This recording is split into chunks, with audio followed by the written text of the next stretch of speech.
Le grand matin Sud Radio, 7h-9h, Jean-Jacques Bourdin. Nous sommes vendredi, le vendredi, c'est l'heure de Guy Carlier. Bonjour Guy. Bonjour Arlène, bonjour Jean-Jacques, bonjour à tous. Bien, merci d'être avec nous Guy. Alors évidemment, vous vous êtes plongé dans le budget, dans ce budget présenté hier par le gouvernement, vous ne pouvez pas y échapper. Alors, vous allez être original, dites-moi. Bah Guy. oui, j'ai essayé d'y échapper depuis ce matin, vous êtes submergé de chiffres, je pense que les auditeurs commencent à être fatigués, et puis surtout, Arlette a traité du budget et après une chronique d'Arlette, on peut considérer que tout a été dit. Hein, oui, donc, il n'y a plus rien à dire. Non, il n'y a rien à dire. Non, je vais bon, alors, vous n'en pouvez plus de ces deux mots. Alors, je vais vous parler, comme chaque vendredi, du week-end. Hein, allez. Bon, vous faites pas d'illusions, c'est pas terrible au niveau météo. Mais enfin, ce sera cocooning, c'est pas mal non plus. Blotti dans un lit, écouter la pluie tomber. Ah, ça c'est pas mal. Le ruissellement de la pluie sur les vasistas. Ruissellement. Tiens, voilà un mot qui aurait dû nous rendre heureux et qui nous angoisse. Vous vous souvenez du ruissellement? Souvenez-vous, c'était une théorie pour le moins audacieuse d'Emmanuel Macron, qui disait en gros, je rends les riches encore plus riches, ils seront tellement riches que ça débordera, en gros, sur le visage des pauvres, comme une pluie bienfaisante.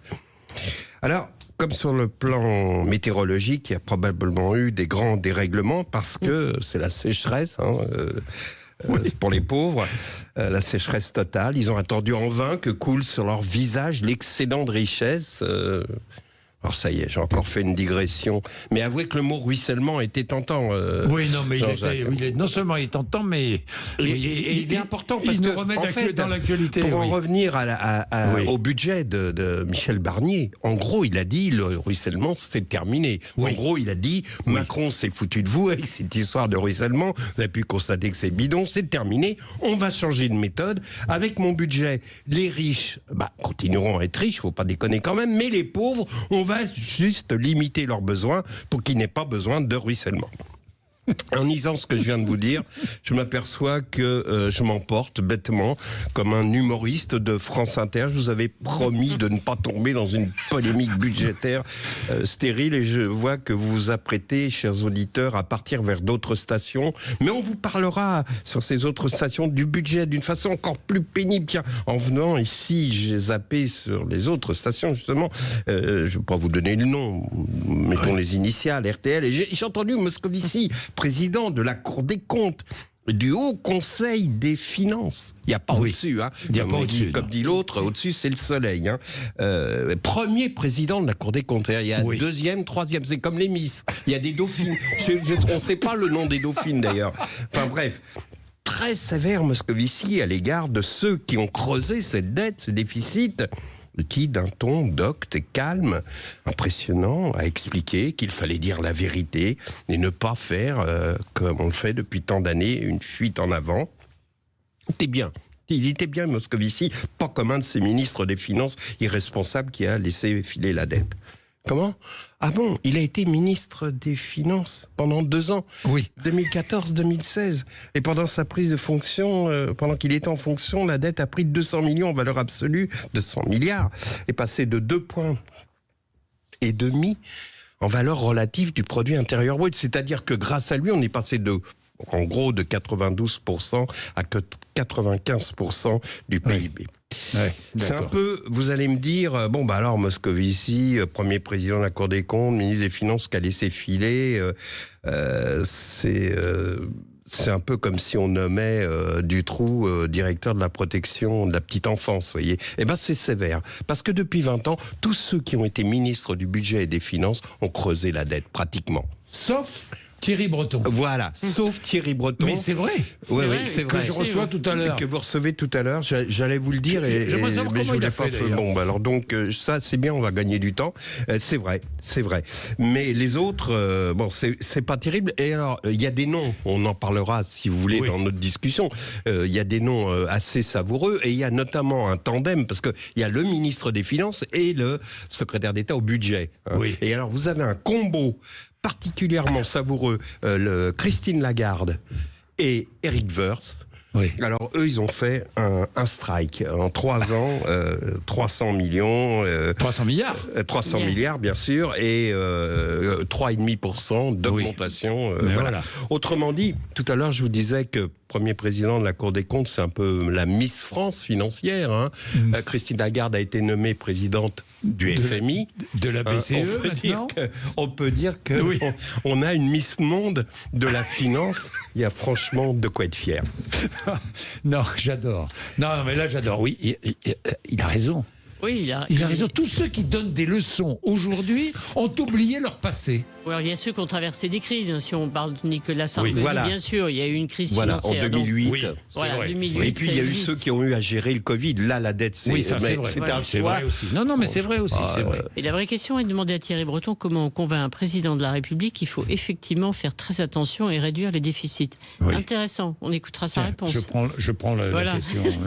Comment convaincre un président de la République qu'il faut vraiment réduire le déficit, s'intéresser à la dette. C'est important. Oui. Et alors, bizarrement, Thierry Breton, je parlais de combo. Thierry Breton était avec Jean-François Copé. C'était Jean-François Copé qui s'occupait du budget, Thierry Breton des finances. Et alors qu'on pensait que c'était dramatique, non, ils ont stabilisé la dette. C'était en 2005-2006.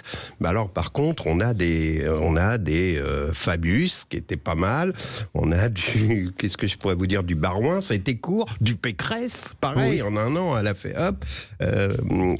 Cahuzac, Cahuzac, il a eu d'autres problèmes qu'on fait oublier qu'il avait aussi en un an creusé le déficit.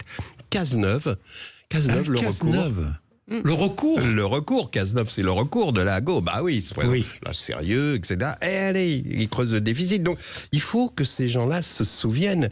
On va pas les enduire avec du goudron et des plumes, mais tout le monde a fait des conneries. Et puis c'était facile. Gabriel Attal, qui a été au budget. Gabriel Attal. Ah oui, mais il a commencé, dit-il, à répondre. Hein, vous savez, et puis l'aide de cadrage budgétaire, on a freiné. Aussi, Bruno Le Maire peut dire que 10 milliards, hein, vous vous souvenez du geste de 10 milliards. C'est pas si mal. Hein. C'était pas suffisant. C'est pas si mal. C'est pas si mal parce que il est tombé sur le Covid, quoi. Donc, c'est vrai que lui. Là, c'était un choix politique. Je vais vous raconter une anecdote. Quand j'étais à France Inter, il y a un chroniqueur que vous connaissez qui s'appelle Guetta. Oui, Bernard Guetta. Et le jour, en 2002, quand Chirac a été élu, vous vous souvenez, alors donc à France Inter, c'était le gros truc, oh là là, le Front National, l'Arc républicain, le truc habituel, quoi. Oui.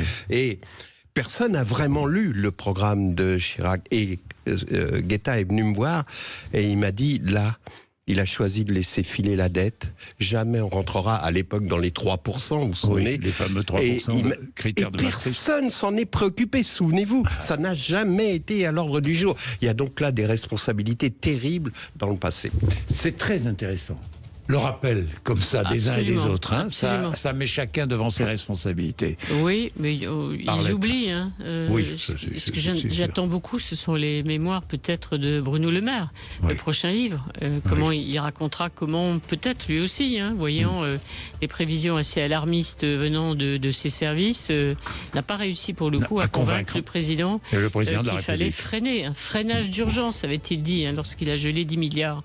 Vous savez, les présidents pensent à être réélus et les présidents pensent à leur image. Exactement. Avant peut-être le bien-être de chaque Français. Oui, c'est peut-être la question qu'on doit se poser. Hein, c'est la bonne formule de Michel Barnier. Je préfère être impopulaire qu'irresponsable. Exactement. Il est 8h22.